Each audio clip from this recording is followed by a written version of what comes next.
Hello there, and welcome to Yawning Theories.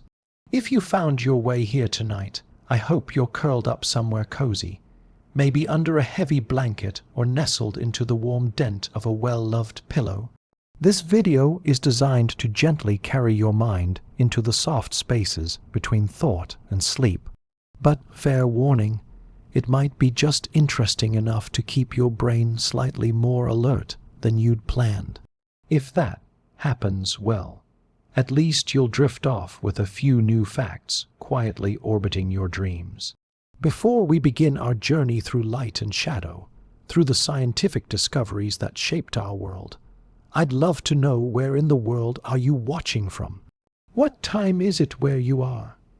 Is the moon high in your sky?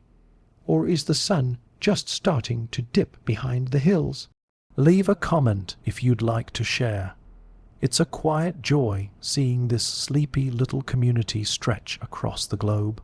If you enjoy this gentle drift through knowledge, please consider tapping that like button and subscribing to the channel. It helps others find their way here, and it lets me keep making these calm corners of curiosity for you to explore.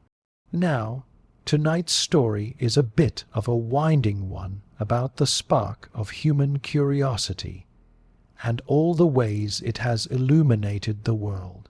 From the quiet revolution of the printing press to the echoing silence of space, science has a way of changing everything it touches. Sometimes it brings light, sometimes it casts long, unexpected shadows, but more often than not, it brings wonder. And with it, the tools to build a better world, or at the very least to understand it a little more deeply. So let's take a gentle step back through time and peer into the flickering lantern light of history. The discoveries you'll hear about tonight are mostly bright stories of healing, learning, and invention. But woven through them are the soft gray strands of consequence, reminder, and responsibility. It's all part of the same story, one of brilliant ideas, and what happens after they leave the lab. And just before we truly begin, a small but important note. This video is intended for entertainment, relaxation, and education. Nothing here should be taken as medical advice or as a substitute for speaking to a qualified professional. Now take a deep breath, let your shoulders relax, and let's begin. It begins, as many great shifts do, with something deceptively simple. A press, a bit of ink, and a man who just wanted to make a Bible easier to copy. Before the printing press, if you wanted a book, you either had to be very rich or very patient, or ideally both. Creating a single manuscript involved scribes, often monks, painstakingly copying every word by hand, a process that could take months or even years. And while this certainly kept things quiet in the monastery, it didn't exactly encourage mass literacy. Books were rare, expensive, and typically locked away in churches or private libraries. The average person might never see one, let alone own one. Enter Johannes Gutenberg, a goldsmith from Mainz, Germany, in the mid-15th century. Gutenberg was the kind of tinkerer who didn't just accept how things were done. He asked how they could be done. Around the year 1440, he began developing a method of printing that would change everything. Movable type. Instead of carving an entire page into a wood block or transcribing by hand, Gutenberg's innovation allowed individual letters cast from metal to be arranged, reused, and inked again and again. The result? A dramatic leap in efficiency. Books that once took years to copy could now be printed in a matter of weeks. His most famous product, the Gutenberg Bible, was completed around 1455. It was beautifully printed, still hand-colored in places, but mass-producible, at least by medieval standards. This wasn't just an invention. It was a revolution hiding in a stack of pages. It's hard to overstate the importance of this moment. For the first time in European history, knowledge could be replicated with relative ease. Ideas were no longer chained, sometimes quite literally, to the desks of monasteries. They could travel, they could multiply, they could collide with other ideas in new and unpredictable ways. And oh, did they ever! With printing came a rapid spread of literacy. As books became more affordable, more people learned to read. Universities expanded. Scientists began corresponding across countries. The Renaissance bloomed. The Reformation stormed through Europe. Political pamphlets stirred revolutions, all because the flow of information, once a slow and gated trickle, had become a river. Of course, not everyone was thrilled about this. Monks, for one, were understandably annoyed.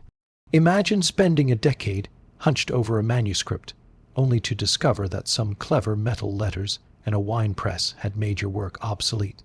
It's like being replaced by a fax machine in the 15th century. Some even feared that the printing press would lead to a decline in moral and spiritual authority. If anyone could read the Bible, they could also interpret it, and that to the church was both empowering and dangerous. In fact, one of the most significant aftershocks of Gutenberg's invention was the Protestant Reformation. When Martin Luther nailed his 95 Theses to the church door in Wittenberg in 1517, it was the press that gave his ideas legs and wings. Copies of his writings spread rapidly across Europe, igniting debates, challenging doctrines, and shaking the very foundations of religious and political power. This wasn't just about Bibles anymore. The printing press had become a vehicle for dissent. Scientific knowledge, too, flourished.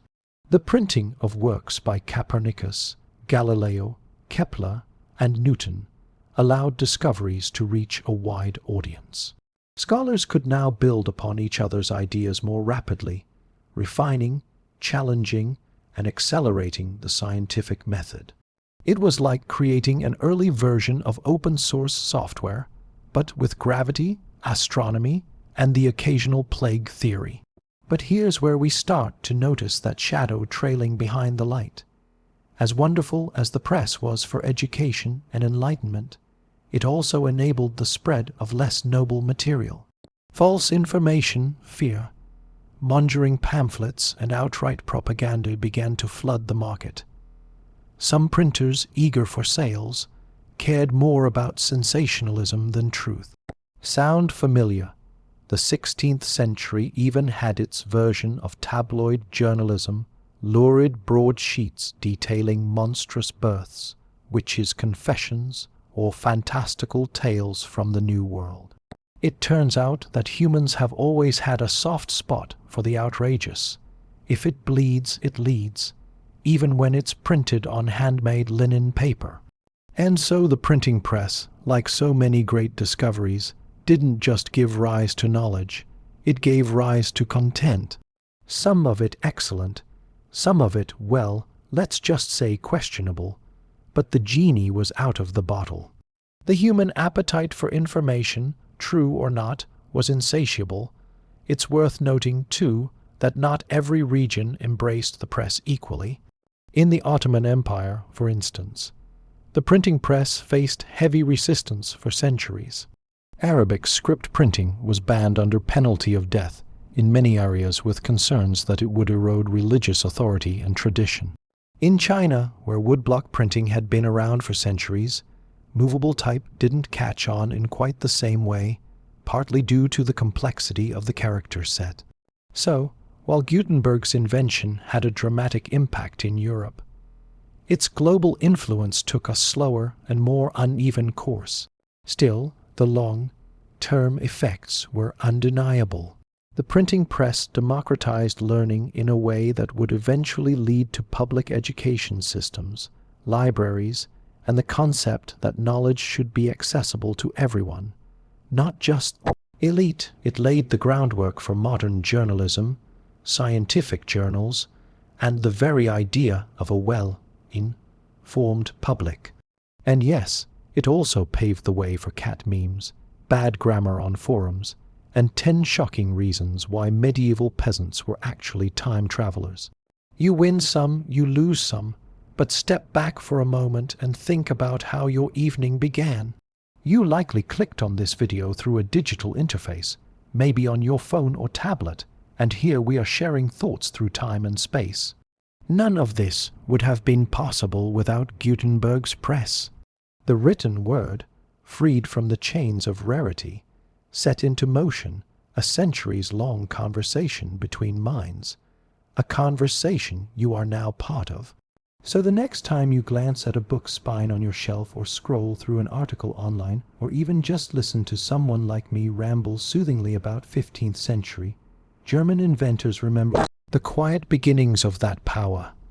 A little press, a little ink, a man with a dream, and the world forever changed.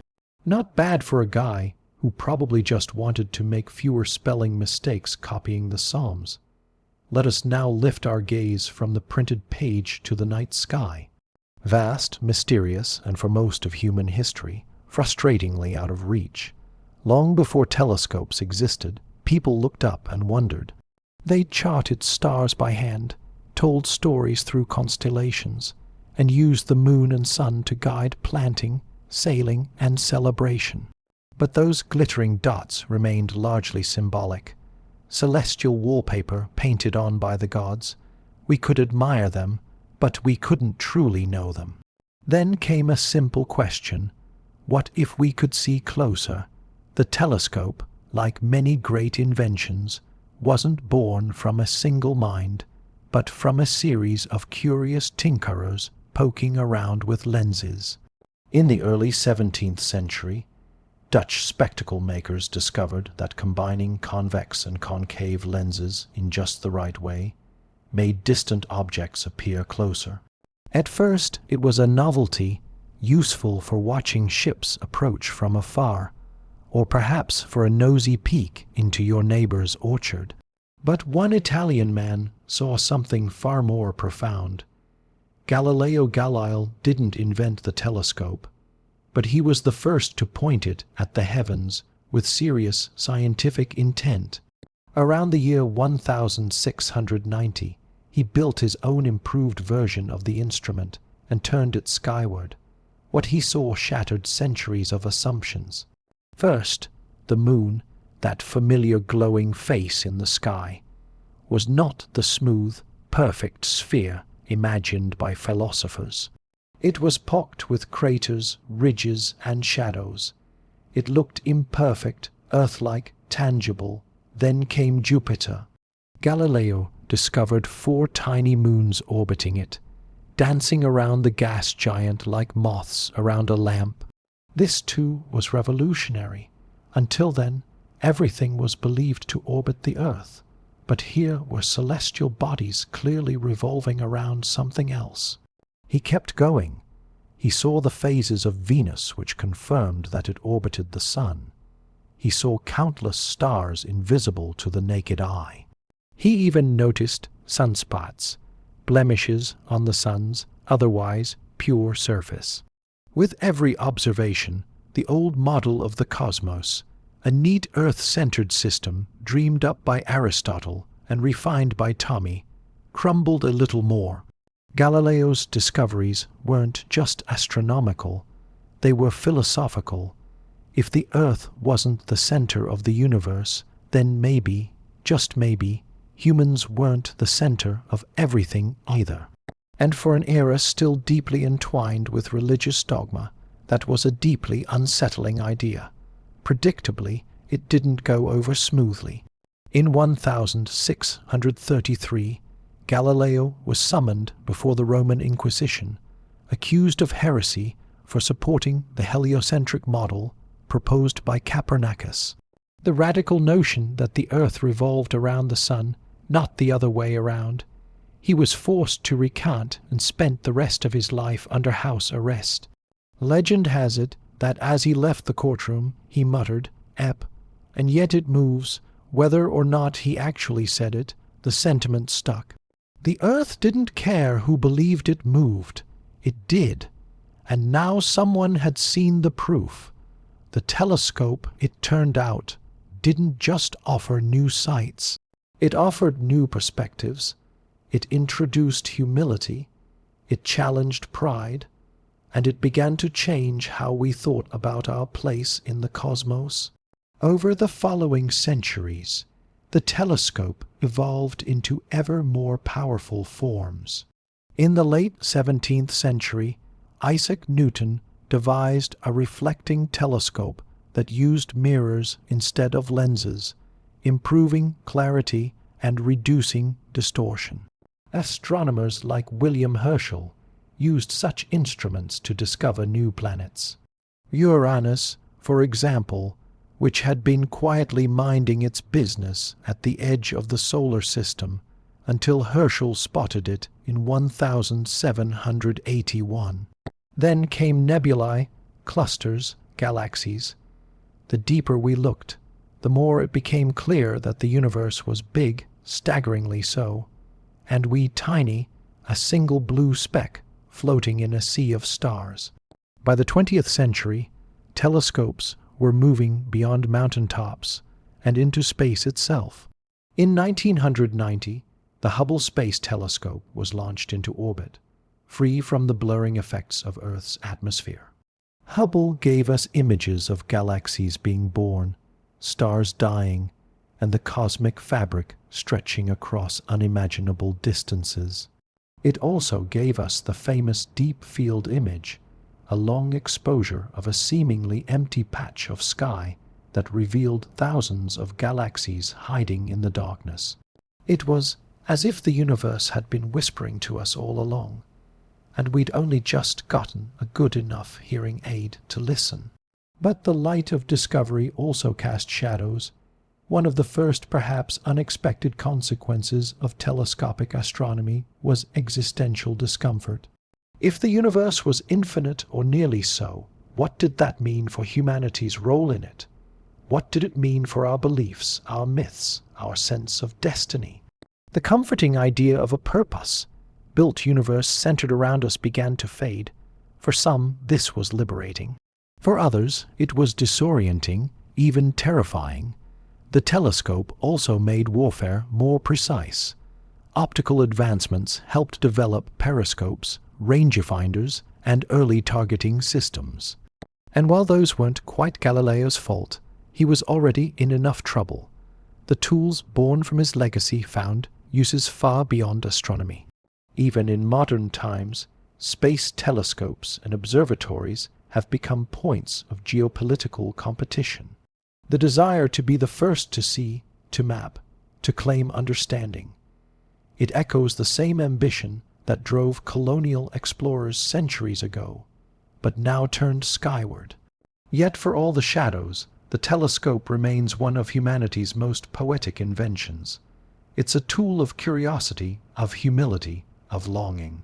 We build bigger and better versions, not just to gather data, but to chase wonder. The James Webb Space Telescope, launched in 2021, now peers into the earliest light of the universe.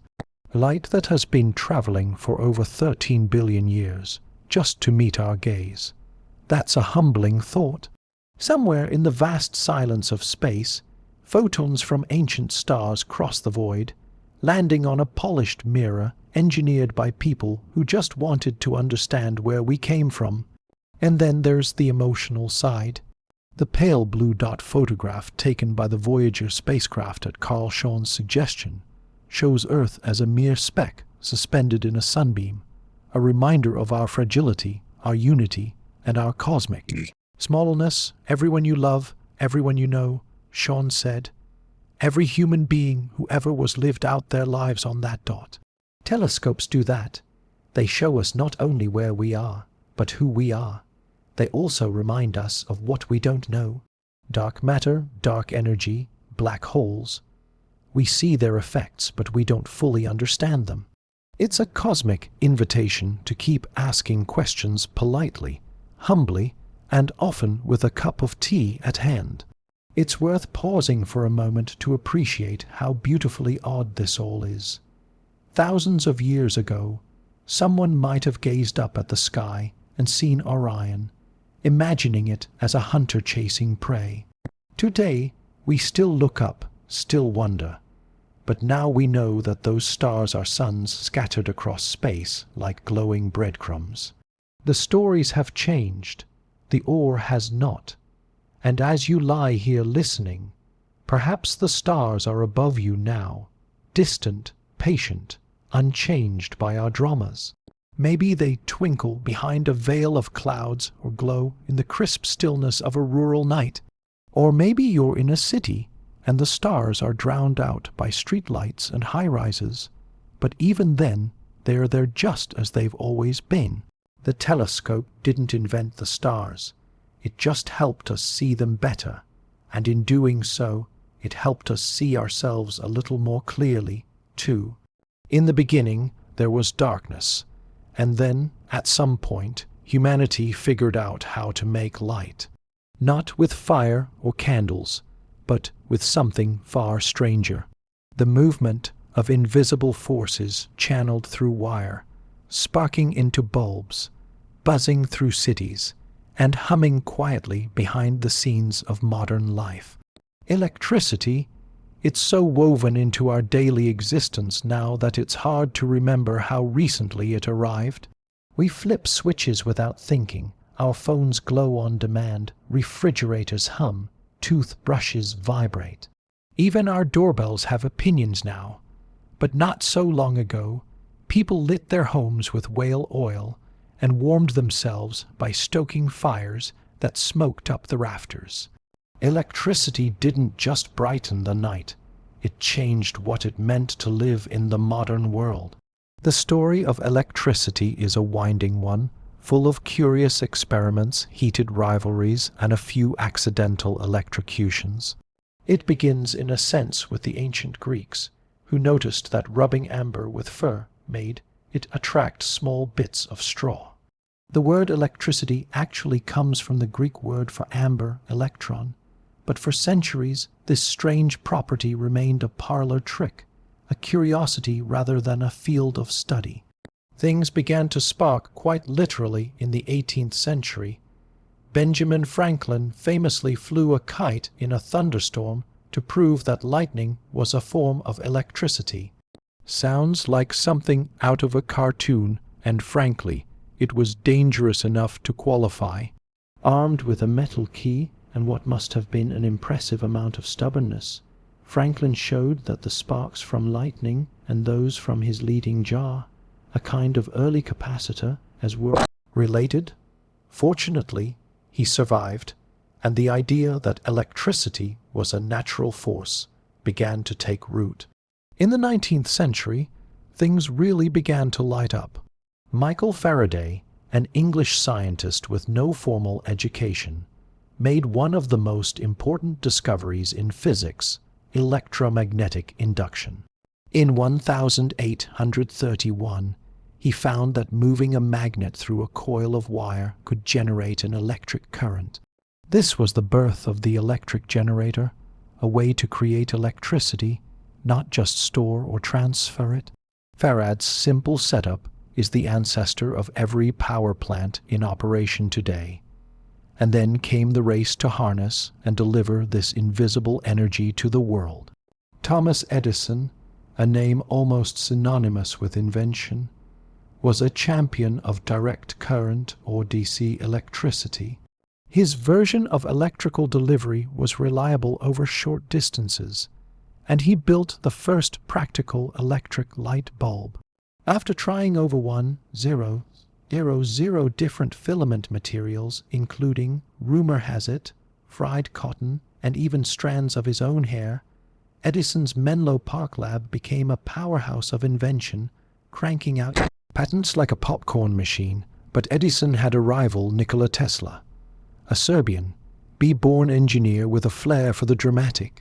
Tesla championed alternating current or AC electricity. Unlike direct current, which flows in one direction, alternating current switches direction many times per second. This allowed it to be transmitted over much greater distances with less energy loss, a crucial advantage for lighting up entire cities. The two inventors clashed in what became known as the War of the Currents. Edison, ever the showman, went so far as to electrocute animals, including, tragically, an elephant named Topsy, to demonstrate how dangerous AC was. Tesla, undeterred, demonstrated the safety of his system by letting current flow through his own body and using it to light bulbs in his hand, all while looking like he had just walked off the set of a Gothic novel. Ultimately, Tesla's system won. The world runs on alternating current today, and power stations based on his principles form the backbone of modern civilization. Once electricity began to flow, the pace of innovation accelerated. By the early 20th century, homes were being wired, factories were lit, and cities glowed like constellations come to Earth. The incandescent light bulb became a symbol of progress, a literal bright idea. Electricity didn't just illuminate. It powered motors, allowing for elevators, washing machines, electric trams, and eventually computers. It transformed communication, enabling telegraphs, telephones, and radio. It fueled entertainment first with photographs, then movies, then television, and now streaming services that recommend documentaries about cave-dwelling salamanders at 3:00 in the morning. At the same time, it created whole new landscapes. The tangled wires of early utility poles, the blinking neon of downtown theaters, the humming substations tucked away on quiet streets. Electricity became infrastructure, invisible yet indispensable, a hidden river coursing through the walls. Of course, the shadow of all this brilliance is the source. Most of our electricity even now comes from burning fossil fuels: coal, oil, natural gas. These processes release carbon dioxide and other pollutants, contributing significantly to climate change. The invention that lit the world also helped warm it slowly and dangerously. There have been alternatives. Hydroelectric dams channel the force of water. Wind turbines harvest the air. Solar panels drink the sun. And nuclear power, while powerful and relatively clean in terms of emissions, carries its own risks. As places like Chernobyl and Fukushima have reminded us, even at the human level, electricity has its dangers. It shocks, it arcs, it can kill. Linemen work daily with currents that could stop a heart in less than a second. We've tamed it, yes, but only by respecting its power, and yet it's hard not to marvel. Consider what happens when you plug in your phone. Somewhere, possibly hundreds of miles away, water spins a turbine or a solar panel, converts sunlight, or a coil burns coal. That energy travels across transmission lines, through substations, along transformers, through wires in your neighborhood into your home, and finally into the little rectangular device in your hand. And all you did was tap a cable into place. We live in a world where electric current can animate metal limbs, restore hearing through cochlear implants, and even restart a heart with a well-placed defibrillator.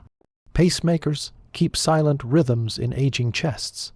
Deep brain stimulators reduce tremors in Parkinson's patients. Entire bodies move thanks to carefully managed flows of electrons. And then there's the whimsical side. Lava lamps powered by sockets, electric toothbrushes that judge your technique, novelty socks that warm your toes. It's not all life or death circuitry. Sometimes it's just comfort and convenience in a 21st century shell.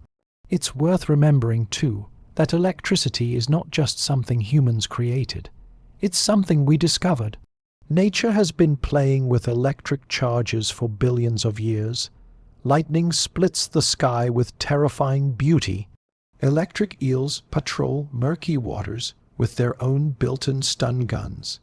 Even our own brains run on tiny electrochemical impulses. Every thought, every dream, every sleepy notion drifting through your head right now is at its core a pattern of charges moving across neural circuits. So in a sense, the current running through a power line and the one firing in your brain are cousins. One illuminates a room, the other illuminates your thoughts. That's not bad for a force we first noticed because a piece of amber picked up some straw. Electricity may be invisible, but it leaves its fingerprints everywhere. In the glow of a street lamp, in the hum of your fridge, in the warmth of a heated blanket, in the gentle voice of a video playing just before bed, it's both marvel and menace. Whisper and roar, it changed the night, the home, the city, the world, and perhaps most remarkably, it did so without asking for applause. Electricity just flows, quiet, tireless, waiting for the next switch to be flipped. It's easy to forget in our world of hand sanitizer and sterile packaging that there was a time when simply going to the doctor could be the most dangerous decision of your life.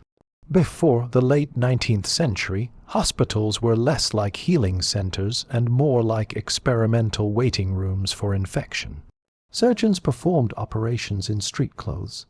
Instruments were used on patient after patient without cleaning. And as for hand washing, well, let's just say it wasn't exactly trending.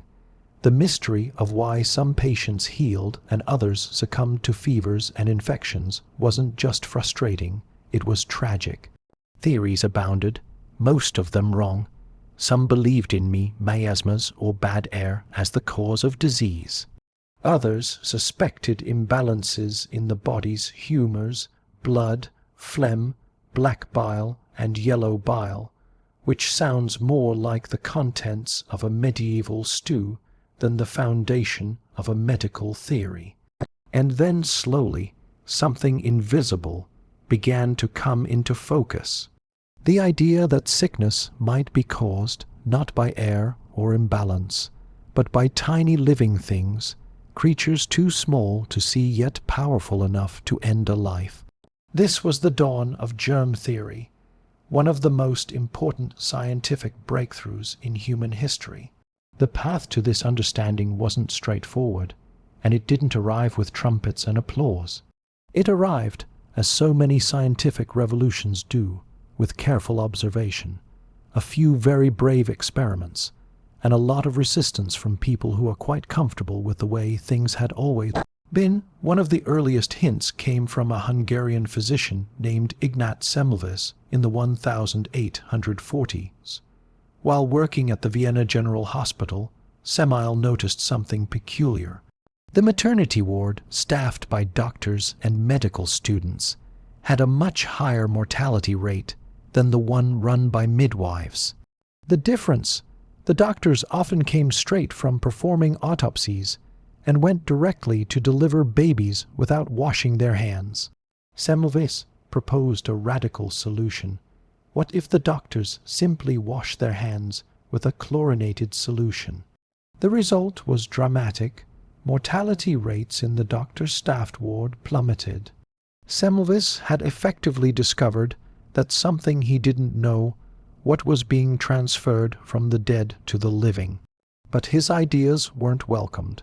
The medical community rejected his findings, and he died in obscurity, never knowing that he was one of the first to truly grasp the concept of infection control.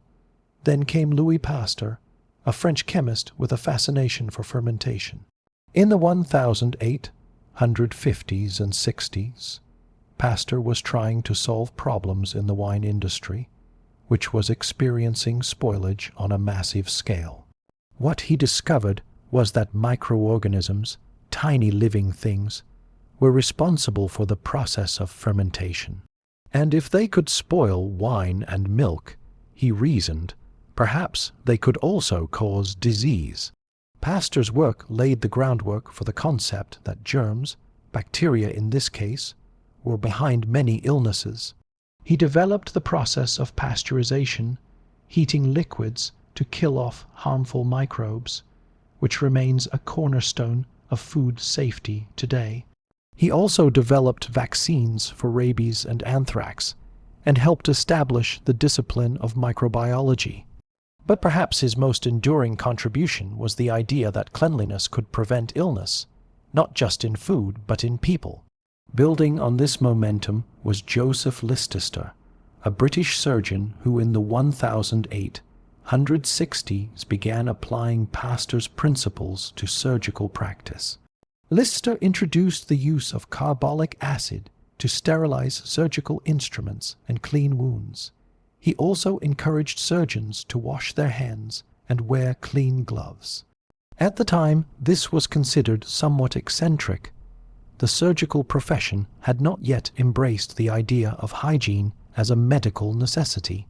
But again, the results spoke volumes. Infection rates dropped, survival rates improved. Lichter's methods spread slowly at first, then more rapidly until antiseptic technique became standard practice. If you've ever had a routine surgery or even a bandage applied with sterile gauze, you can thank Lichester and his insistence on the unseen world of microbes. All of this from Semlis to Lichester might sound obvious today. Of course, you wash your hands, of course. Hospitals should be clean. But at the time, these ideas appended centuries of medical practice. They asked physicians to believe in something they couldn't see. It took courage and a fair amount of humility to admit that illness might come not from divine punishment or corrupted air, but from something as simple as not scrubbing your fingers properly. With germ theory firmly in place, medicine took a giant leap forward.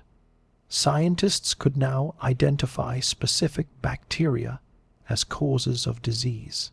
Robert Koch, a German physician, isolated the bacteria responsible for tuberculosis, cholera, and anthrax. His work established what are still known as Koch's postulates, a set of criteria used to determine whether a particular microorganism causes a specific disease. Laboratories sprang to life, microscopes became portals to a hidden world. Suddenly, diseases that had plagued humanity for centuries had names, faces, and eventually were treatments. Germ theory also revolutionized public health. Water systems were overhauled to prevent the spread of cholera. Quarantine measures became more scientifically informed. Sanitation departments were created. The very idea of a clean city with sewers, trash removal, and safe drinking water was born from this microbial revelation. The ripple effects were enormous. Life expectancy increased. Childhood mortality dropped. Surgeries that were once death sentences became routine. Childbirth became safer. Even dentistry got an upgrade, though perhaps that's not everyone's favorite silver lining. But for all the light germ theory cast, it also revealed a few shadows. One of the most persistent is the challenge of overconfidence. With the discovery of bacteria and the development of antibiotics, which we'll explore later, came the illusion that humanity had conquered infection. For a time, it seemed that we had diseases that once ravaged entire populations could be prevented or cured. But nature, as it turns out, is an excellent strategist. Some bacteria developed resistance. Others evolved in ways we didn't anticipate. And not all diseases are bacterial. Viruses, which aren't technically alive in the traditional sense, operate on a different biological rule book. It took decades before scientists could even see them properly, let alone understand them. The CO-19 pandemic served as a stark reminder that the microbial world is still very much in charge. Despite all our knowledge, one tiny strand of RNA, invisible to the naked eye, brought the world to a standstill. Masks, quarantine, hand hygiene, the lessons of Pasteur and Semlis came roaring back into the spotlight. Germ theory also changed how we relate to the world around us. It introduced a kind of microscopic paranoia. Every doorknob became a potential threat, every sneeze a missile. Marketing campaigns latched onto this anxiety. Enter the era of antibacterial soaps, disinfectant sprays, and wipes, promising to kill 99.9% of germs. That remaining 0.1%, by the way, is always mysteriously vague. It's probably just watching and waiting. We live in a microbial world, whether we like it or not. In fact, not all microbes are villains. Many bacteria are helpful, even essential. Our digestive systems are home to trillions of microbes that help us process food, regulate our immune systems, and maybe, just maybe, influence our mood. The human microbiome is still a frontier of discovery, but it's already clear that some germs are more friends than foes. And so, like many great scientific shifts, germ theory didn't just give us answers. It gave us a new lens through which to see the world. A world where tiny organisms can topple empires or keep your gut healthy. A world where washing your hands is both a public service and an act of self-care. A world where the invisible matters more than we ever imagined. It's a quiet revolution, this one. No parades, no fireworks, just clean hands, sterile instruments, safe water, and a growing understanding that the things we cannot see are often the ones most worth paying attention to. Not bad for an idea that started with a Hungarian doctor, a bowl of chlorinated lime water, and a stubborn refusal to believe that death in childbirth was just part of the natural order. In the end, the world didn't change because we found something big. It changed because we looked closer. And in doing so, we found a universe hidden in the smallest places. Imagine living in a world where smallpox still stalks the streets, where polio twists the limbs of children every summer, where measles, mumps, and rubella sweep through communities unchecked. Now imagine defending yourself against these invisible threats, not with medicine, but with the vague hope of clean air, good luck, or perhaps the occasional folk remedy involving garlic, leeches, or bathing in wine. For most of human history, this was the best we could do. Then came one of the most powerful and quietly heroic inventions in medical science, the vaccine. The story of vaccines begins rather unexpectedly with cows. In the late 18th century, English physician Edward Jenner noticed something peculiar. Milkmaids, young women who spent their days tending cows, seemed oddly resistant to smallpox, a disease that had devastated populations for centuries, while others bore the pockmarked scars of survival or had not survived at all. Milkmaids often escaped unscathed. Jenner dug deeper and found that these milkmaids frequently contracted cowpox, a much milder disease that caused similar pustules, but rarely led to serious illness. He wondered, could this humble infection be protecting them from the much more dangerous smallpox? In 1796, Jenner decided to test his theory. He took material from a cowpox sore on a milkmaid's hand and introduced it into a cut on the arm of an 8-year-old boy named James Phipps. A few weeks later, Jenner exposed the boy to smallpox, ethically questionable but scientifically revealing. The boy did not get sick. The cowpox had in effect trained his immune system to fight a deadlier foe. Jenner called this process vaccination, from the Latin voca, meaning cow. The name stuck, as did the concept. Over time, the method was refined, standardized, and eventually transformed into one of the greatest tools for public health the world has ever known. Smallpox, the disease that inspired Jenner's work, was once a global scourge. It killed about 1 in every 3 people it infected. Survivors were often left blind or disfigured. By the 20th century, it still claimed millions of lives each year. But thanks to widespread vaccination efforts, smallpox was officially declared eradicated by the World Health Organization in 1980. It remains the only human disease to have been completely wiped out.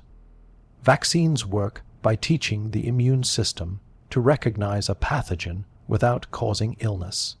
They expose the body to a harmless version or piece of the germ, perhaps a weakened virus, a killed bacterium, or just a fragment of its protein shell. This gives the immune system a safe training session, like a fire drill for your cells. If the real invader shows up later, your body already knows how to fight it off. Over the centuries, scientists built on Jenner's foundation. Louis Pasteur, the same man who gave us pasteurization and major contributions to germ theory, developed vaccines for rabies and anthrax. In the 20th century, Jonas Salk and Albert Sabin developed competing vaccines for polio, a disease that paralyzed tens of thousands each year. The Salk vaccine, introduced in 1955, used an inactivated virus and was delivered by injection. Sabin's oral vaccine, easier to administer and often given on sugar cubes, came a few years later. Together they brought polio to its knees in many parts of the world. Vaccines now protect us from a host of once feared diseases: measles, mumps, rubella, hepatitis, tetanus, diphtheria, Pusey's, influenza, and more. Childhood vaccinations have become so routine in many countries that people forget how devastating these illnesses used to be. That is until an outbreak reminds us. For example, measles, once responsible for hundreds of thousands of deaths annually, can still erupt in communities with low vaccination rates. It's a sobering reminder that diseases never really go away. They just lie and wait for a lapse in vigilance. The benefits of vaccination aren't limited to individuals. There's also something called herd immunity. When a large enough portion of a population is immune, it becomes much harder for a disease to spread.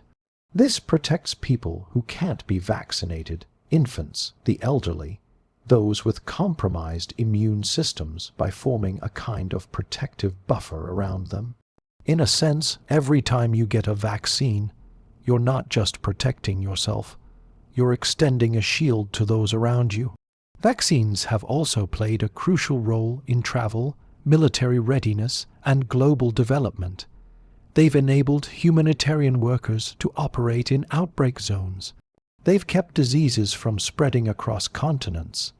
And in recent years, they've shown just how fast science can move when the world is watching.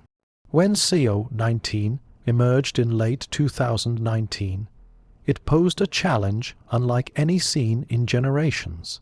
Within a year, scientists developed multiple vaccines using different platforms, including the innovative messenger RNA or mRNA technology.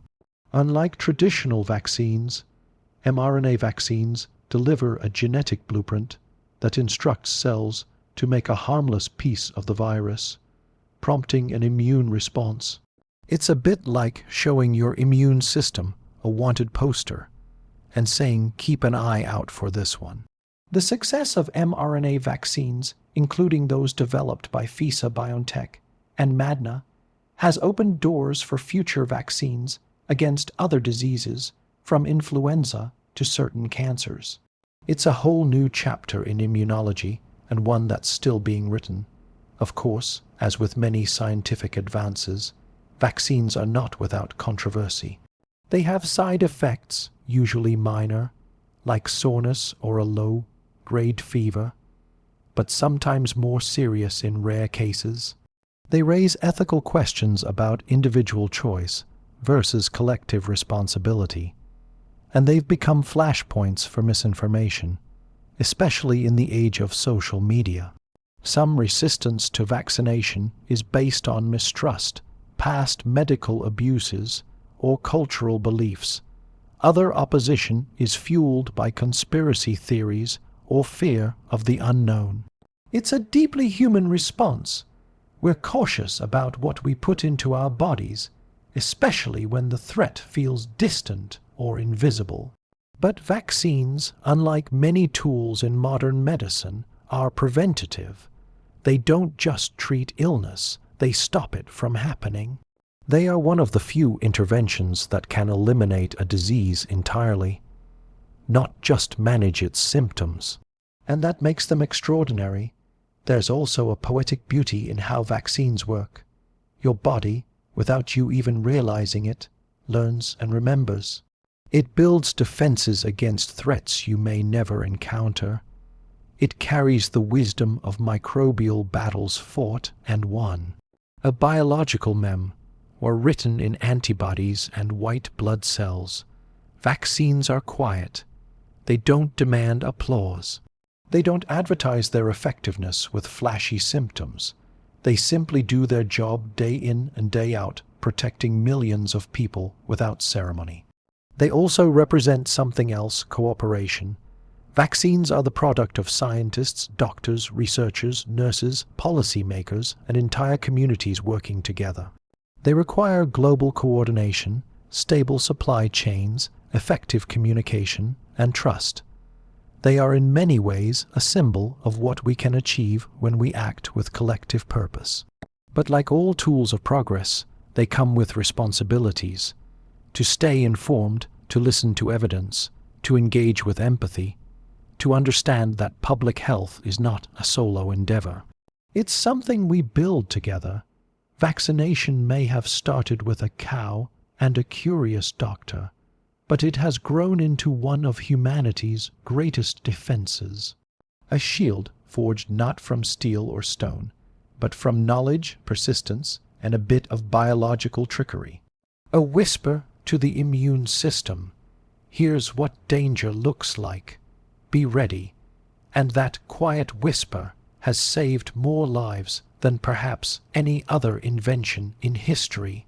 So the next time you roll up your sleeve or gently wipe a child's tear after a quick poke from a needle, remember the invisible army now standing guard inside.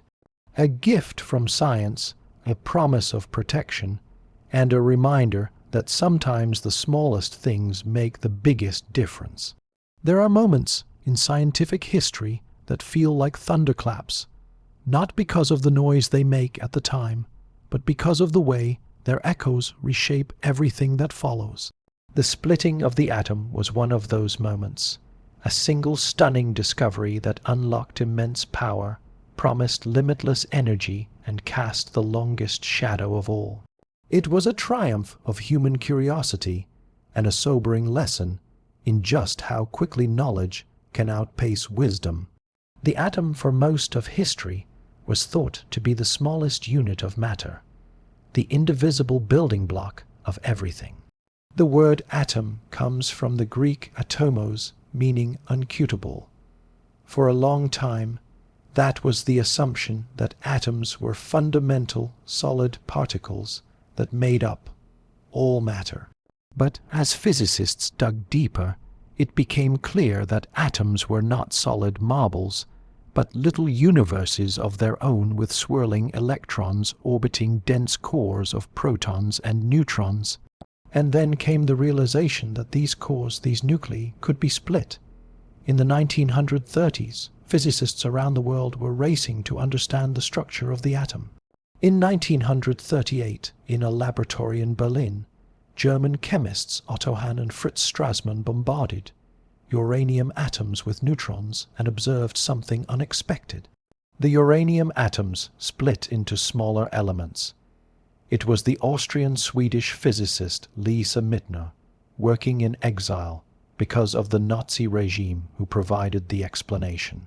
Along with her nephew Otto Fr., she described the process as nuclear fission, the splitting of an atom's nucleus, releasing a tremendous amount of energy. To put it in perspective, when an atom undergoes fission, a tiny amount of its mass is converted into energy according to Einstein's famous equation, E equals mc2. Because the speed of light squared is such a huge number, even a minuscule amount of mass can produce an enormous explosion of energy. Scientists realize very quickly what this meant.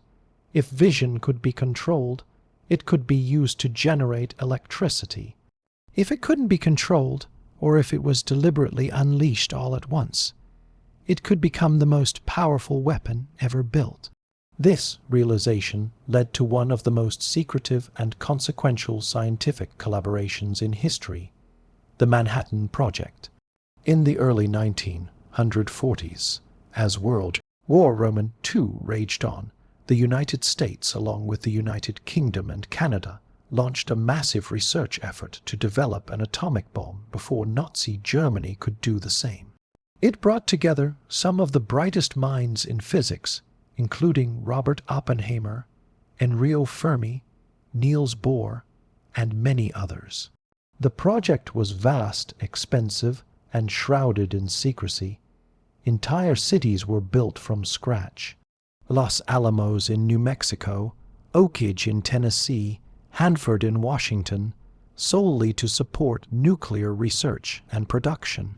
Tens of thousands of people worked on the project, many without knowing what exactly they were building. The scientists knew, though, and when the first bomb was tested on July 16, 1945, in the New Mexico desert, it became instantly clear that they had succeeded. The test, code-named Trinity, unleashed an explosion equivalent to around 20 0 tons of TNT. The flash was visible for over 100 miles. The shock wave rattled the ground, and a mushroom cloud rose high into the sky. Oppenheimer later recalled a line from the Hindu scripture, the Bhagavad Gita. "Now I am become death, the destroyer of worlds." Just weeks later, atomic bombs were dropped on the Japanese cities of Hiroshima and Nagasaki. The devastation was immediate and overwhelming. Over 100 people were killed instantly, and many more died from radiation sickness in the months that followed. Buildings vanished, shadows were burned into stone, entire generations were shaped by the decision to use this terrifying new power. It was the moment when humanity entered the atomic age, an age defined not just by scientific achievement, but by a deep and enduring anxiety about what we had unleashed. But even in the aftermath of destruction, scientists saw another possibility. The same principles that powered a bomb could also power a city cleanly, efficiently, and on a scale never before imagined. Nuclear fission could be harnessed in a controlled environment to boil water, spin turbines, and generate electricity. No cold smoke, no soot, just an elegant chain reaction carefully managed. In 1951, the first usable electricity from a nuclear reactor was produced in Idaho, lighting 4 simple bulbs. It was a small flicker, but it signaled the beginning of a new energy era. Nuclear power plants began popping up across the globe. They offered a tantalizing promise: vast amounts of energy with very low greenhouse gas emissions. In countries with limited fossil fuel resources, nuclear energy became a vital part of the energy mix. France, for instance, generates over 70% of its electricity from nuclear power. It is one of the world's leaders in low-carbon energy production, thanks in large part to its embrace of the atom. And yet, the shadow of risk has never quite disappeared. In 1979, the 3M Island accident in Pennsylvania brought the dangers of nuclear energy into the public eye. A partial meltdown in one of the reactors released a small amount of radioactive gas, sparking widespread fear and a major shift in energy policy. While no one was killed, the incident shattered public confidence. Then came Chernobyl. On April 26, 1986, in what is now Ukraine, a reactor at the Chernobyl nuclear power plant exploded during a safety test gone wrong. The result was catastrophic. A massive release of radioactive material spread across Europe. Entire towns were evacuated. First responders died from acute radiation sickness. The long-term health and environmental consequences are still being studied. The Chernobyl exclusion zone remains one of the most haunting reminders of what can happen when nuclear energy goes wrong. More recently, in 2011, a massive earthquake and tsunami struck Japan, causing a meltdown at the Fukushima Daiichi nuclear power plant. Again, while the immediate death toll was low, the long-term displacement, cleanup, and psychological toll were immense. Images of reactor buildings blown apart by hydrogen explosions reignited debates about the safety of nuclear energy. It's a paradox. Nuclear power is simultaneously one of the cleanest and one of the most feared energy sources on the planet. It produces no carbon emissions during operation. It's incredibly efficient, and it can reduce our reliance on fossil fuels. But it also produces radioactive waste that must be carefully stored for thousands of years. And it carries the potential for rare but catastrophic failures. Then there's the matter of nuclear weapons. The same technologies that power reactors can, with a few changes, be used to enrich uranium or produce plutonium for bombs. The line between civilian and military nuclear technology is thin. This dual-use nature makes nuclear science uniquely political. Treaties, inspections, and international oversight are all part of managing the atom's dangerous potential. And yet, it's important to remember that the atom by itself is neutral. It has no intent. It's neither good nor evil. The energy it contains is just that, energy. What we do with it is up to us. In recent years, there has been renewed interest in nuclear power as a solution to climate change. Advanced reactor designs promise safer, smaller, and more efficient plants. Thorium, an alternative to uranium, could offer fuel that's more abundant and less prone to weaponization. Fusion power, the process that powers the sun, remains an ambitious dream, one that scientists are slowly inching closer to realizing.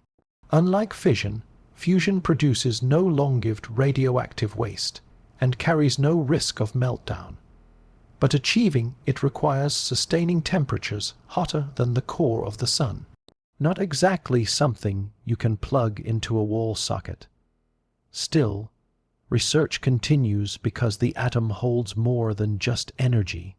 It holds hope, a hope that we can learn from our mistakes, that we can use our knowledge wisely, that we can build a future where power does not come at the cost of destruction. The splitting of the atom was a marvel of intellect. It took thousands of years of scientific curiosity, from Greek philosophers pondering indivisible particles to modern physicists solving equations on chalkboards to reach that point. But with that power came a burden, a responsibility not just to understand, but to choose carefully. And that's what science often demands of us. Not just discovery, but discernment. The ability to ask not only can we do this, but also should we. In the light of the atom, we see both sides of human nature. Our brilliance, our ambition, our endless drive to understand, and our fear, our fallibility, our occasional failure to see past the immediate to the long term. It is both light and shadow, energy and danger, progress and warning. And it all began with a tiny nucleus split by a curious mind, and forever reshaping the course of history. Sometimes the most extraordinary discoveries arrive not in flashes of brilliance or lightning bolts of insight, but in moldy Petri dishes and a healthy dose of curiosity. Antibiotics, those tiny microbial miracle workers that revolutionize medicine, didn't emerge from a grand scientific plan or a gleaming laboratory. They started with something that looked suspiciously like poor housekeeping. It was the year 1928. Alexander Fleming, a Scottish bacteriologist with a reputation for being both brilliant and a bit messy, returned from a vacation to his cluttered lab at St. Mary's Hospital in London. He began sorting through his Petri dishes, as one does after a holiday, and noticed something odd. One of the dishes containing Staphylococcus bacteria, those nasty little bugs responsible for everything from minor skin infections to life-threatening illnesses, had a patch where the bacteria simply weren't growing. At the center of this bacterial no-go zone was a strange blob of mold. Instead of tossing it out, Fleming leaned in. He identified the mold as Penicillium notatum and concluded that it was releasing a substance that killed the bacteria. He named this mysterious antibacterial compound penicillin. Now, if this were a movie, that moment would be immediately followed by a montage of penicillin being mass-produced, illnesses being cured, and medals being awarded. But reality prefers a slower, more awkward pace. Fleming published his findings, but the scientific world didn't exactly throw a parade. Penicillin was difficult to purify, unstable, and hard to produce in any usable quantity. For more than a decade, the discovery sat on the back shelf of scientific awareness. Interesting, promising, but not yet practical. It wasn't until the early 1940s that a team of researchers at the University of Oxford, Howard Florey, Ernst Boris Chain, and Norman Heatley, managed to purify and mass-produce penicillin. Their timing couldn't have been more critical. World War II was raging, and infections were claiming more lives than bullets. With the help of the US government and a massive industrial push, penicillin production ramped up. By the time of the D-Day invasion in 1944, penicillin was being used on a vast scale to treat infected wounds and save countless soldiers' lives. The antibiotic era had begun. Penicillin was nothing short of a miracle. It treated infections that were once lethal. Pneumonia, syphilis, meningitis, strep throat all became manageable, curable conditions. The mortality rate for bacterial pneumonia alone dropped dramatically. What was once a terrifying diagnosis became just another script from your local pharmacy. But penicillin wasn't alone for long. Scientists, now buzzing with the potential of antimicrobial substances, began searching for more, and they found them. Streptoicin, chloramnicol, tetracyclutical shells filled with new antibiotics, each targeting different types of bacteria in different ways. Soil samples were combed for microbes. Laboratories became tiny battlegrounds in the war against infection. For decades, antibiotics were seen as unstoppable. They were prescribed for everything from serious infections to minor coughs, and sometimes even for things they couldn't treat like viral illnesses. It was a golden age of medicine. Children who once might have died from strep throat now bounced back in days. Appendicitis became less frightening. Complicated surgeries became safer. Even childbirth became dramatically less risky thanks to a reduced threat of postpartum infection. And yet hidden within this triumph was a warning. Because while antibiotics are powerful, bacteria are clever. Very clever. Bacteria multiply rapidly. Some can double their population in as little as 20 minutes. And with every generation, there's a chance for mutation. Sometimes these mutations offer no advantage, but occasionally a tiny genetic tweak gives a bacterium resistance to an antibiotic. Maybe it produces an enzyme that breaks down the drug. Maybe it changes the shape of the target the antibiotic usually binds to. Maybe it pumps the drug out of its cell before it can do harm. Now imagine this tiny, newly resistant bacterium is the sole survivor of an antibiotic treatment. All its weaker relatives are dead. It reproduces, it spreads, and suddenly the next time the antibiotic is used, it doesn't work as well or at all. This isn't theoretical. It's already happening. Antibiotic resistance is one of the greatest public health challenges of the 21st century. Infections that were once easily treatable are becoming more difficult and sometimes impossible to cure. Drug-resistant tuberculosis, gonorrhea, and staph infections are on the rise. Some strains of bacteria are now resistant to multiple antibiotics, earning the ominous title of superbugs. Part of the problem is overuse. Antibiotics are still prescribed when they're not needed, especially for viral infections like the common cold or the flu. In some countries, antibiotics are available over the counter, no prescription required. In agriculture, antibiotics are often given to livestock, not just to treat illness, but to promote growth, creating a perfect breeding ground for resistance. Another part of the problem is underdevelopment. While we race to discover new antibiotics in the mid-10th century, the pipeline has slowed dramatically. Developing a new antibiotic is expensive, time-consuming, and not always profitable. Many pharmaceutical companies have stepped away from antibiotic research, focusing instead on chronic conditions that offer more reliable financial return. So, we find ourselves in a peculiar situation. We've become so good at using antibiotics that we've undermined their effectiveness. We've come to rely on them so deeply that the thought of a world without them feels almost unthinkable. And yet, we're inching closer to that reality, but all is not gloom and doom. Scientists are working on novel strategies to combat resistance.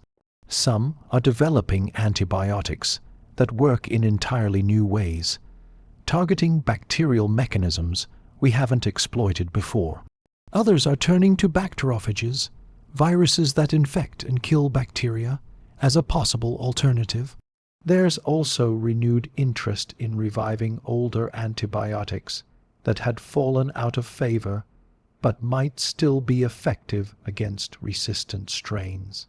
On the public health front, education campaigns aim to promote responsible antibiotic use.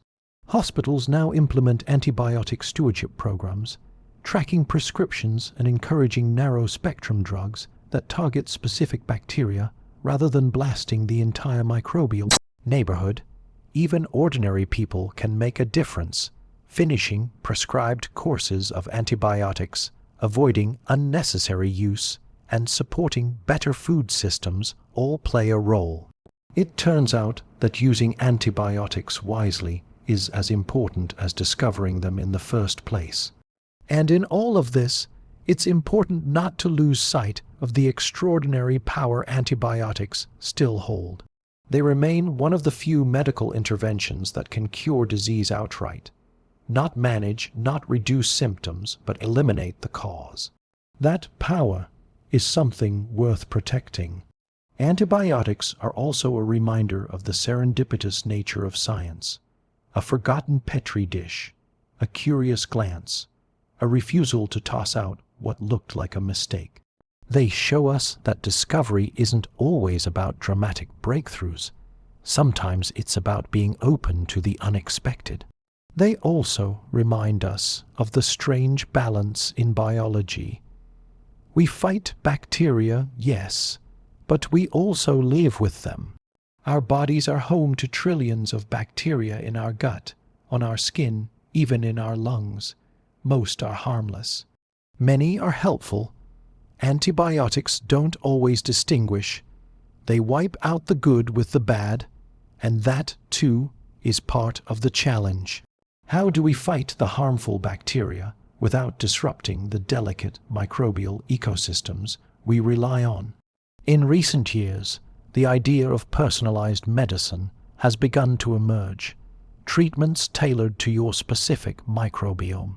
Probiotics designed to restore balance after antibiotic use. Targeted therapies that act like guided missiles instead of carpet bombs. The future of antibiotics may not just be about killing bacteria, but about working with them, reshaping relationships rather than declaring war. As you lie there listening, it's worth reflecting on how many lives antibiotics have touched. Perhaps you've taken them yourself. Perhaps they saved someone you love. Their story is deeply personal, woven into family histories, recovery rooms, and quiet nights of worry turned into relief. All because someone noticed a moldy dish and thought, "That's odd. That's science at its best." Not just the clean answers, but the messy questions, the unplanned detours, the discoveries that start with fungi and end with a revolution. The war against bacteria is far from over, but thanks to antibiotics and to the minds that dare to look closer, we've got more than hope. We've got tools, we've got knowledge, and if we're careful, we just might keep the miracle alive. Picture this. You're standing in a soot-covered alleyway in a city that smells faintly of coal smoke and cabbage stew. The air hums with machinery. The clatter of horseshoes is giving way to the hiss of steam engines. People swarm through the streets in layers of wool and grime. And overhead, a grey sky hangs low, thick with the breath of progress. Welcome to the Industrial Revolution. The moment the world decided to put down its hand tools and pick up a wrench, it started, like many big things do, with something small, thread. In the mid-18th century, textile production was slow and mostly home-based. Skilled workers spun yarn and wove fabric by hand, usually in cottages. It was called the putting-out system, a charming name for a very inefficient process. But then came the spinning jenny, the water frame, and the power loom. Suddenly, one person could do the work of many, and factories began to rise. The textile industry led the charge. But it didn't stop there. Soon, the gears of industry were grinding into every corner of life. At the heart of the revolution was steam. James Watt's improvements to the steam engine in the 1770s transformed it from a clunky coal guzzler into a powerful and versatile machine. Steam engines were soon pumping water from mines, driving factory machinery, and powering locomotives across the countryside. The world began to move faster, literally. Railways connected cities. Ships crossed oceans more efficiently. Time once measured by sun and season began ticking to the rhythm of train schedules. Coal was the fuel of this transformation. Mined from deep underground, it powered the furnaces, the engines, the smog. It heated homes and blackened skies. Entire landscapes were reshaped to meet the appetite of industry. Rivers were diverted. Hills were carved into quarries. Towns mushroomed around factories like soot-strewn satellites, and with industry came cities, not the tidy stone towns of earlier centuries, but sprawling, chaotic urban jungles. London, Manchester, Birmingham. Cities swelled as people flocked from rural farms in search of work. By the mid-9th century, more than half of England's population lived in urban areas.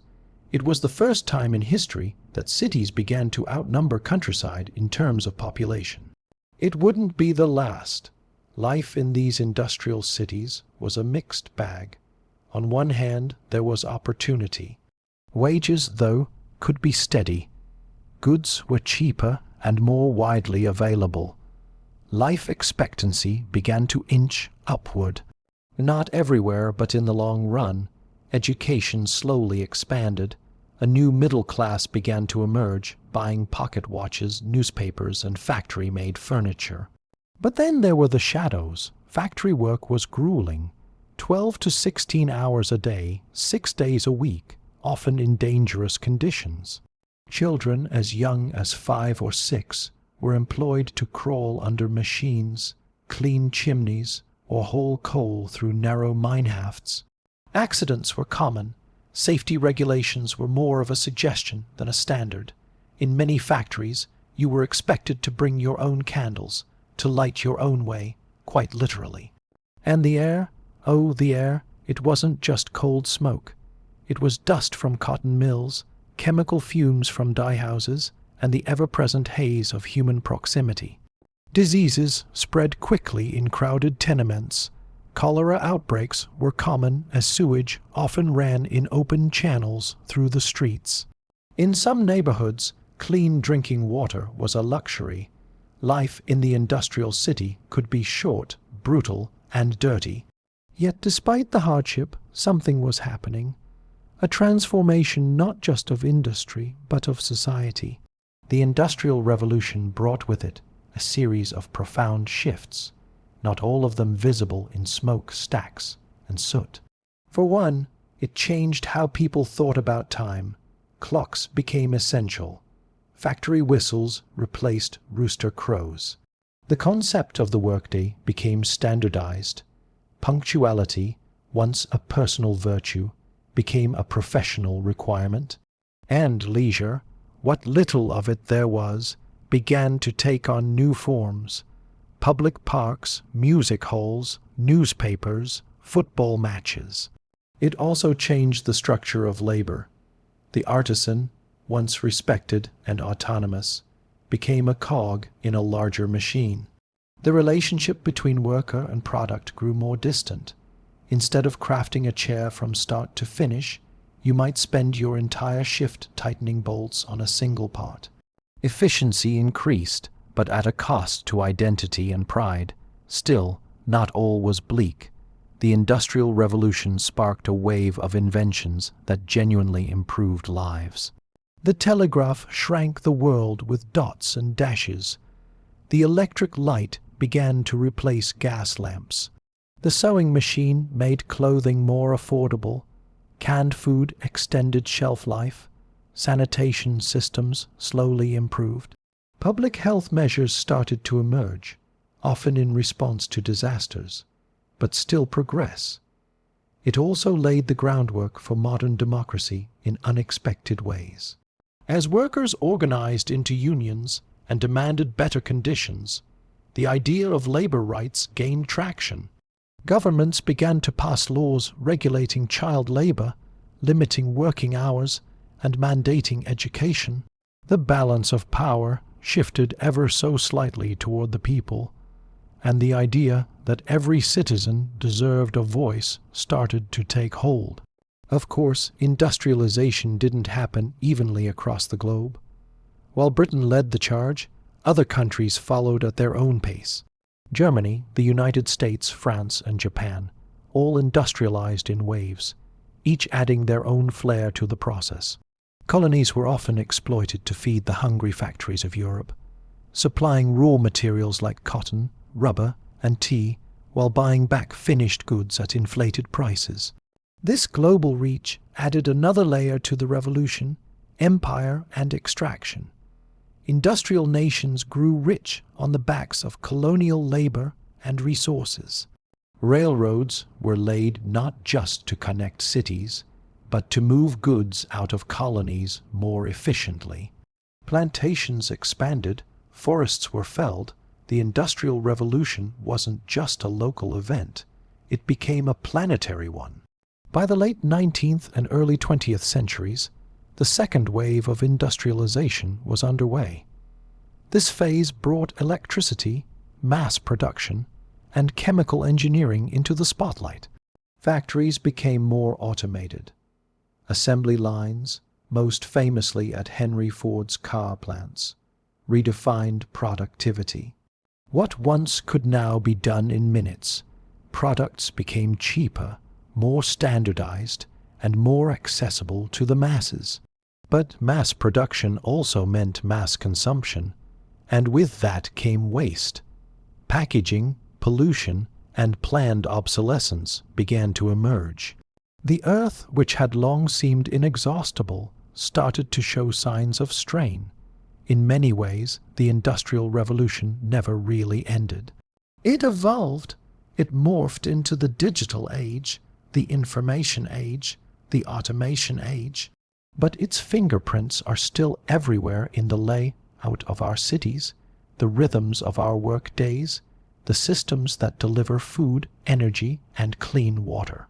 It reshaped not just what we do, but how we think about progress, value, and what it means to live a good life. It's worth noting that the revolution also sparked a flood of data. Statistical analysis, public health surveys, census reports. All of these tools emerged to help make sense of the rapidly changing world. In fact, one of the earliest maps of disease, John Snow's famous map of London, helped identify the connection between contaminated water and illness. It was a foundational moment in the development of epidemiology and public health. Education too transformed as industrial economies needed more skilled workers. Governments began investing in public education. Literacy rates soared. Newspapers became more than elite pastimes. They were daily fixtures in many homes. The rise of the printed word, paired with a growing middle class, fostered a new kind of informed citizen. Ideas could travel farther, faster, and with greater impact than ever before. And let's not forget the arts. The Industrial Revolution inspired waves of creative response. From romantic poets lamenting the loss of nature to realist painters capturing the grit of factory life to early photographers documenting urban poverty, even architecture responded with iron and steel enabling structures once thought impossible. Train stations became cathedrals of movement. Bridges spanned rivers like threads of progress. Still, for all its marvels, the Industrial Revolution remains a study in contrast. It lifted millions from poverty, extended lifespans, and connected the world. But it also deepened inequality, scarred the environment, and introduced an intensity of labor and stress that would become all too familiar in the modern age. And yet, it's hard to imagine life without it. That toaster in your kitchen, born from industrial manufacturing. The shoes on your feet, produced in a factory, probably using a machine whose design traces back over a century. The trains that glide silently across countryside landscapes. Their ancestors puffed steam through tunnels, carrying coal and cotton and hopes for a better life. In the end, the Industrial Revolution wasn't just about machines. It was about momentum, about humans learning how to multiply their efforts, stretch their reach, and shape their world in ways previously unimaginable. It was, like all great discoveries, a mix of light and shadow, of invention and exploitation, of comfort and consequence. And it all began with a bit of steam, a spool of thread, and a desire to do things just a little bit faster. Evolution is one of those ideas that can make you feel incredibly small and incredibly connected all at once. It's the quiet backdrop to every breath you take, every blink, every stretch of your fingers. It hums in your DNA, in the shape of your bones, in the way your body fights infection. Evolution is not just something that happened long ago in a swamp or a sea. It is still happening in you right now. But the journey to understanding it was anything but simple. For much of human history, people explained the diversity of life through myths, stories, and traditions. The natural world was seen as fixed, orderly, and purposeful. Each creature made just so. In many cultures, animals were symbolic, divine, or designed to fit into the human world. A giraffe had a long neck because someone had to reach the tall trees. A peacock had bright feathers because beauty pleased the gods. Every creature had a reason, and that reason was usually wrapped in a story. And then along came a curious gentleman with a thick beard and a very slow boat. Charles Darwin was born in England in 1809. He studied medicine, but quickly found that watching surgery in a time before anesthesia was not his cup of tea.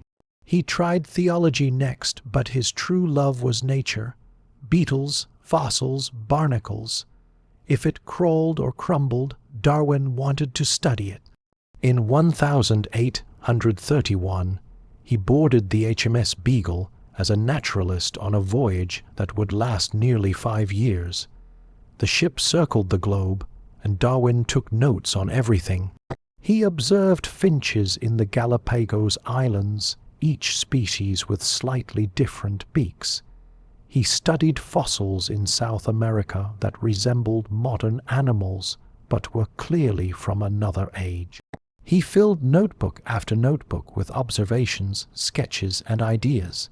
But it wasn't until more than 20 years later, in 1859, that he published on the origin of species. The central idea was both simple and explosive. All species of life evolved over time from common ancestors through a process Darwin called natural selection. The idea was not that humans came from monkeys, a phrase Darwin never used, but that humans and monkeys share a common ancestor if you go back far enough. In fact, all life shares a common ancestor.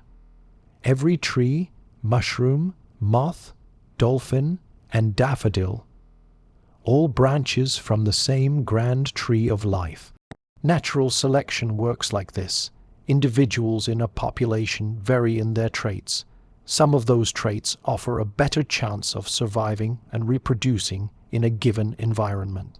Over time, those helpful traits become more common, and the population changes. It's not a ladder of progress. It's a branching, tangled, ever-shifting process. Nature tries things out. Some stick, some vanish, some make a comeback in surprising ways. The idea rocked the scientific world. It challenged not only biology, but philosophy, theology, and the human ego. If we were not specially created as is, but instead shaped by the same forces that molded worms and whales, what did that mean for our place in the universe? Not everyone was thrilled. Darwin's ideas were controversial, particularly among those who saw them as undermining religious belief. But among scientists, the theory of evolution by natural selection gradually gained support, especially as more evidence came to light. Fossils, embryology, comparative anatomy all started lining up behind Darwin's idea, and then came the genes. In the early 20th century, scientists rediscovered the work of Gregor Mendel, an Austrian monk who had quietly worked out the basic rules of heredity by breeding pea plants. Mendel's work showed that traits are passed down in predictable patterns through discrete units, what we now call genes. At first, it wasn't clear how Mendel's genetics and Darwin's natural selection fit together, but as biology advanced, the pieces started to align. In the 1930s and 40s, scientists developed the modern synthesis, unifying theory that brought together Darwin's ideas with Mendelian genetics. It became clear that natural selection acts on variation produced by genes. Mutations in DNA create new traits. If those traits help an organism survive and reproduce, they spread. Evolution, it turned out, had a molecular engine, and that engine has been running for billions of years. Take your own body, for example. Your inner ear contains tiny bones, the molars, incus, and stapes that help transmit sound. Those bones evolved from the jawbones of ancient reptiles. Your spine still bears the layout of a fish with vertebrae stacked like coins. Your limbs follow a pattern shared by bats, whales, cats, and humans. One upper bone, two lower bones, then a bunch of smaller bones leading to fingers or fins. You're full of evolutionary leftovers. Goosebumps, for example, are a relic from a time when our ancestors had more body hair. Puffing it up made them look larger and kept them warmer. The appendix, long thought to be useless, may have had a role in digesting cellulose when our diets were more plant-heavy. Even hiccups may be a leftover reflex from amphibian ancestors who controlled their breathing and swallowing in water. And then there's the DNA, the ultimate evolutionary receipt. Every cell in your body carries a genetic history book written in 4 letters, A, T, C, and G. When scientists compare the genomes of different species, they find striking similarities. Humans share about 98% of their DNA with chimpanzees. But we also share around 60% with fruit flies and even 30% with bananas. That's not typo. You, dear listener, are about 1/3 banana genetically speaking. Evolution also explains the strange beauty of the natural world. Why does a peacock have such an impractically large tail? Why does a bird of paradise perform an elaborate dance just to find a mate? Sexual selection, a subset of natural selection, favors traits that improve an organism's chances of reproducing, even if those traits seem ridiculous in other contexts. If a bigger, brighter tail impresses more peahens, then more big-tailed peacocks will leave descendants. Nature, it seems, has a flair for the dramatic, but evolution isn't always slow and stately. It can move quickly under pressure. Bacteria evolve resistance to antibiotics in a matter of months or years. Insects adapt to pesticides. Urban animals develop new behaviors to navigate human landscapes. Evolution is not a dusty relic of the past. It is active, adaptable, and ongoing. Of course, not every evolutionary change is helpful. Some traits stick around simply because they're good enough. Evolution doesn't aim for perfection. It aims for better than the competition. That's why our knees ache, our backs complain, and our sinuses are laid out like a badly designed plumbing system. Evolution tinkers. It adapts old parts for new uses. It doesn't start from scratch. Evolution has also had its share of misuse. In the late 19th and early 20th centuries, some people twisted evolutionary ideas to justify racism, eugenics, and social inequality. They claimed that certain groups were more evolved or fit than others, ignoring both science and ethics in favor of ideology. These pseudoscientific arguments caused real harm and left lasting scars. It's crucial to understand that evolution describes how organisms change over time. It doesn't assign value. There's no moral ladder, no superior endpoint. A bacterium is just as evolved as a human in the sense that it's perfectly adapted to its environment. Evolution doesn't care about intelligence, kindness, or the ability to compose lobis. It cares only about survival and reproduction. And yet evolution can give us a kind of wonder, a sense of connection. You're here because for billions of years, your ancestors, human and pre-human, managed to survive long enough to pass on their genes. Through droughts, ice ages, volcanic eruptions, and saber-toothed tigers, through migrations and mutations, tiny missteps, and lucky leaps. Every cell in your body is descended from cells that never died, a continuous line stretching back to the dawn of life. You're a story that started in the ocean, wandered onto land, climbed into trees, and eventually built telescopes to gaze at the stars. You're made of the same elements forged in stars, shaped by time, pressure, chance, and choice. So, the next time you swat a mosquito or marvel at a butterfly or scratch your head, wondering why your wisdom teeth are so poorly placed, think of evolution. Think of the long twisting journey that brought life to this moment. A journey with no final destination, only endless branching, endless becoming. And somewhere along the way, that journey led to you, lying here, relaxing, listening, and perhaps wondering where it all goes next. If you've ever opened a kitchen drawer and found a mysterious container with a snap on lid, a strange shape, and absolutely no memory of what it was meant to store, congratulations. You've met plastic, ubiquitous, convenient, and often slightly annoying. Plastic is one of the defining materials of the modern world. It's in our phones, our food packaging, our clothes, our cars, and even our tea bags. It's also in our oceans, our soil, and as recent studies have shown, even inside our bodies. But how did we get here? How did a synthetic material made from petroleum become both a miracle and a menace? The story of plastic begins in the 19th century with a game of billiards.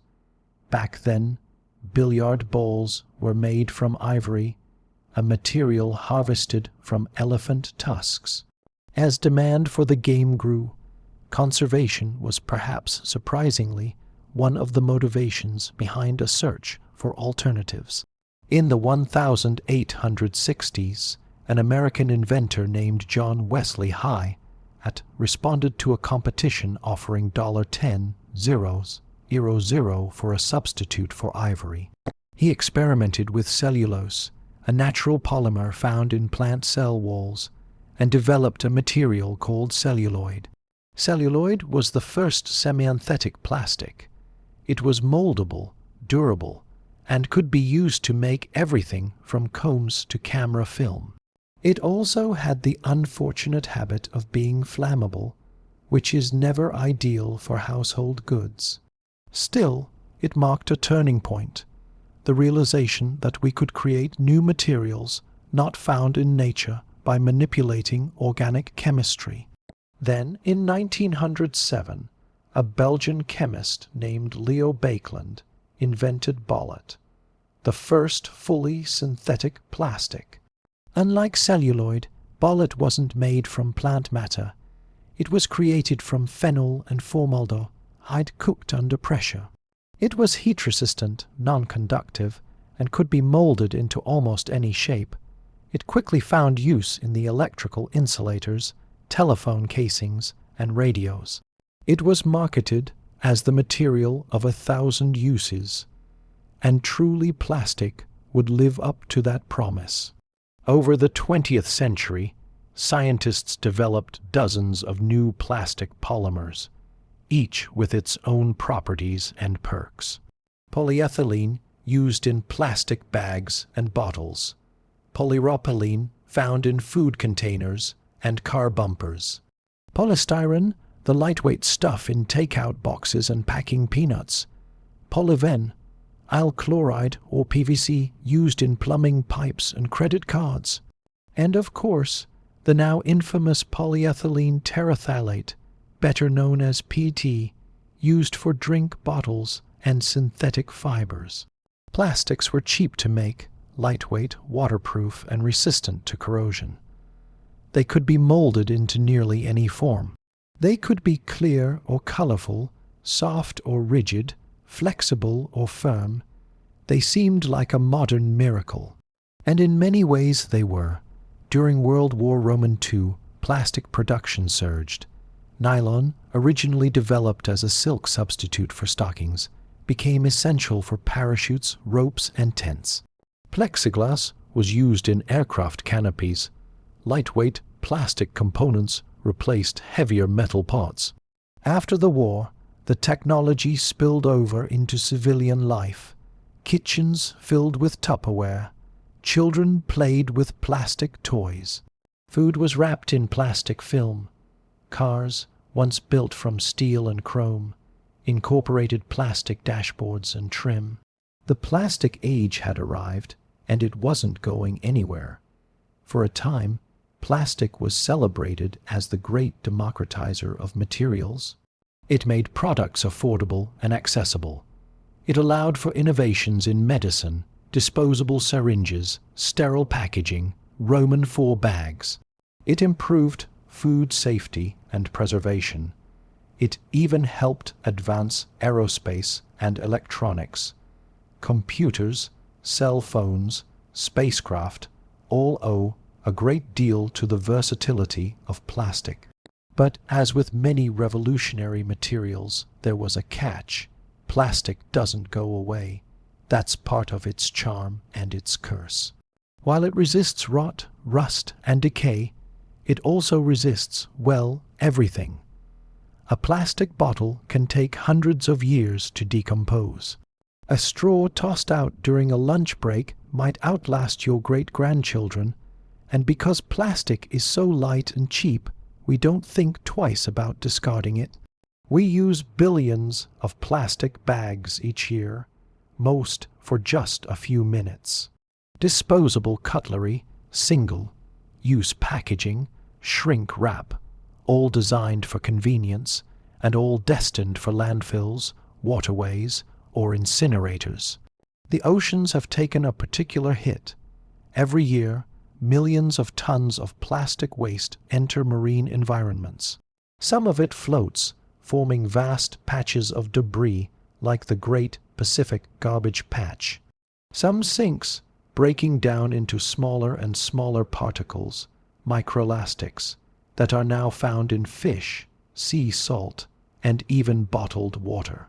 These tiny fragments can be ingested by marine life, working their way up the food chain, possibly all the way back to us. It turns out that the material of 1,000 uses also comes with 1,000 unintended consequences. There's also the issue of recycling, or rather the illusion of it. While many products carry the familiar recycling symbol, the reality is that only a small fraction of plastic is actually recycled. The rest is burned, landfilled, or shipped across the world, often to countries that lack the infrastructure to manage the waste.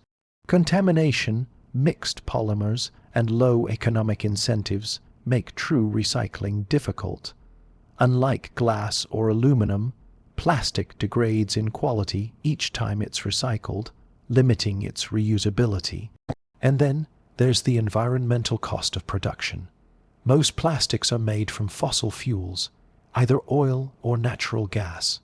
The process of extracting, transporting, and refining these resources contributes to greenhouse gas emissions.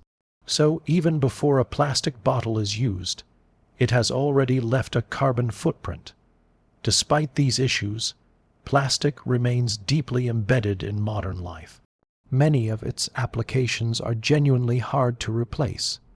In healthcare, plastics offer sterility and flexibility that few materials can match. In aviation and transport, their lightness reduces fuel consumption. In electronics, they insulate and protect delicate circuits.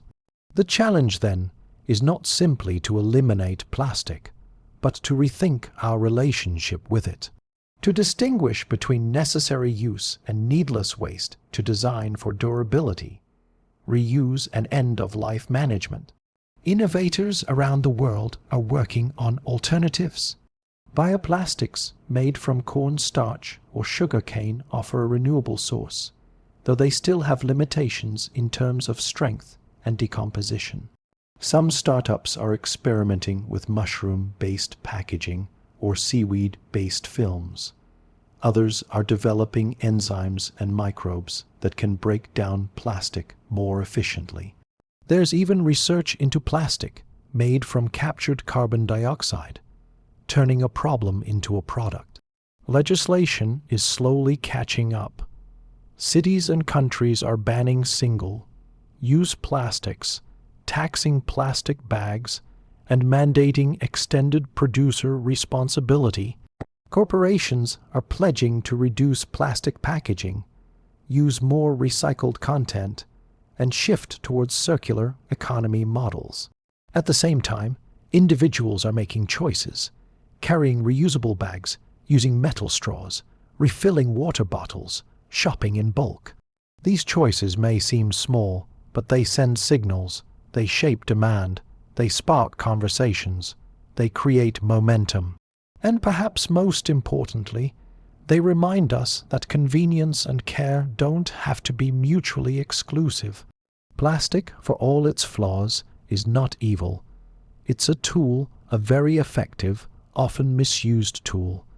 It allowed us to reach the moon, perform complex surgeries, and safely package vaccines.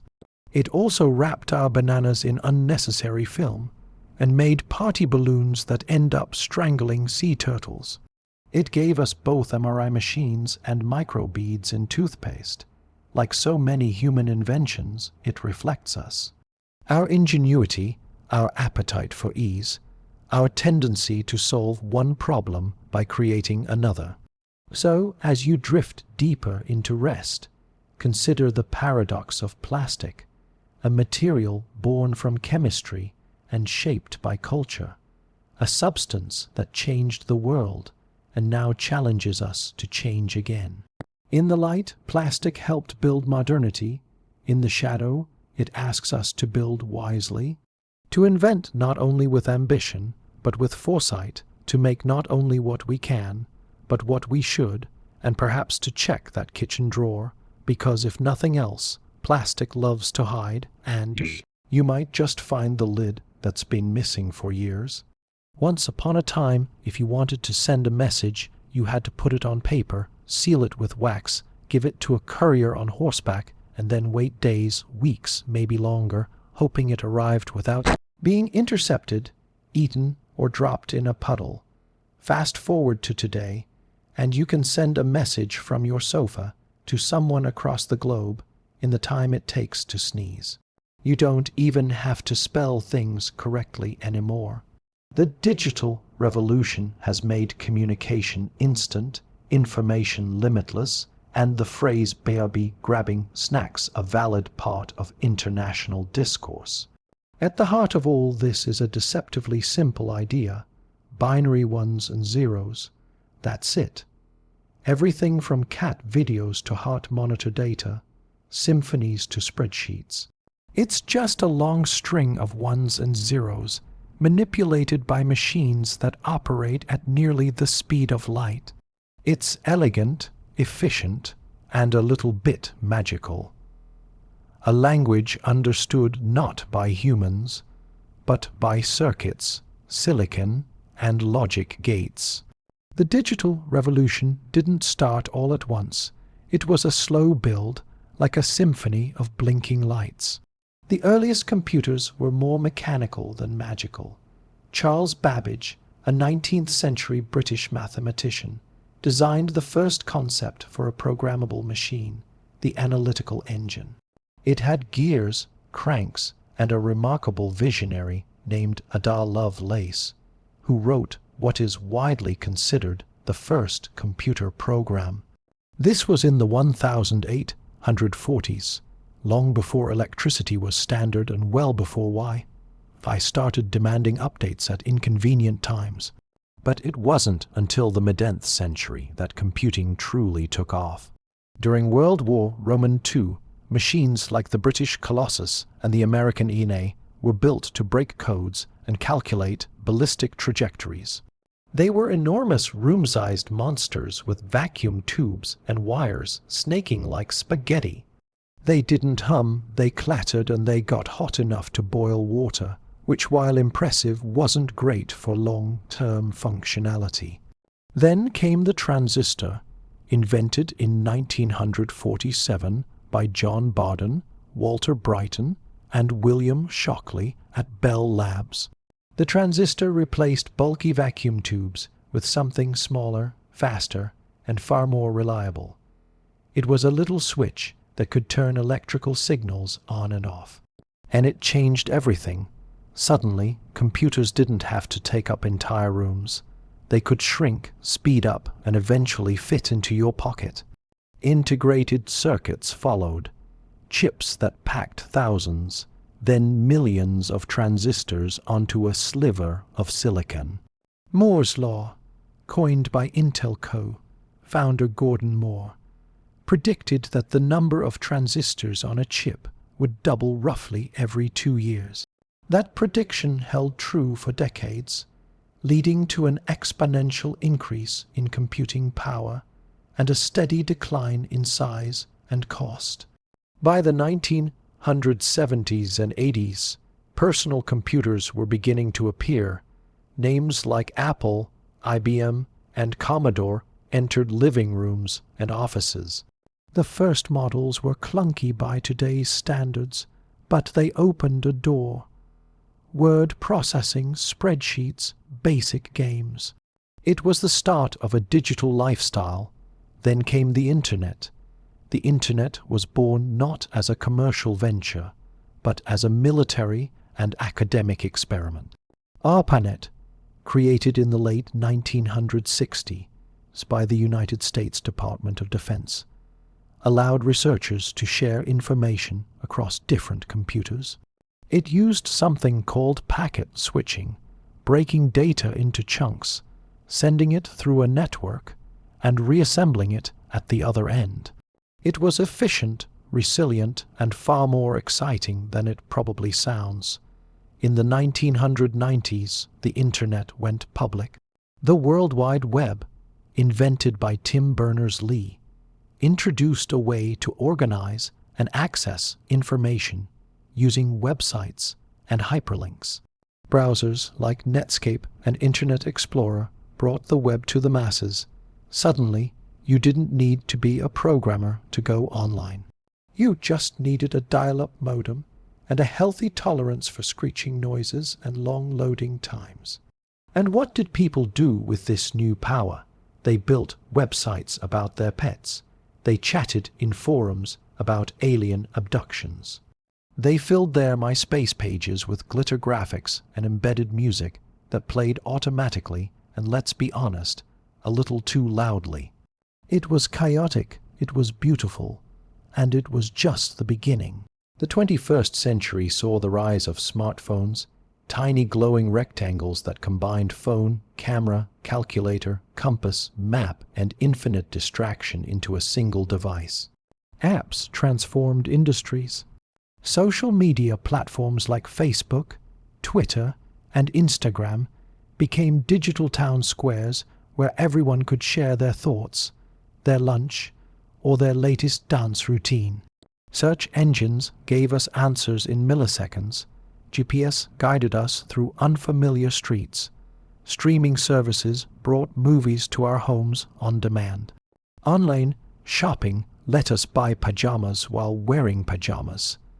The digital world was no longer separate. It was woven into daily life. But as with all great leaps, the digital revolution came with shadows.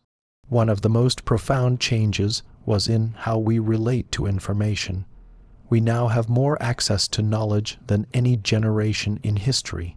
Yet, we also face a tidal wave of misinformation, conspiracy theories, and digital echo chambers. The same platforms that connect us can also divide us, reinforcing biases and making it harder to tell fact from fiction. Privacy has become a ghost. We trade it for convenience without always realizing it.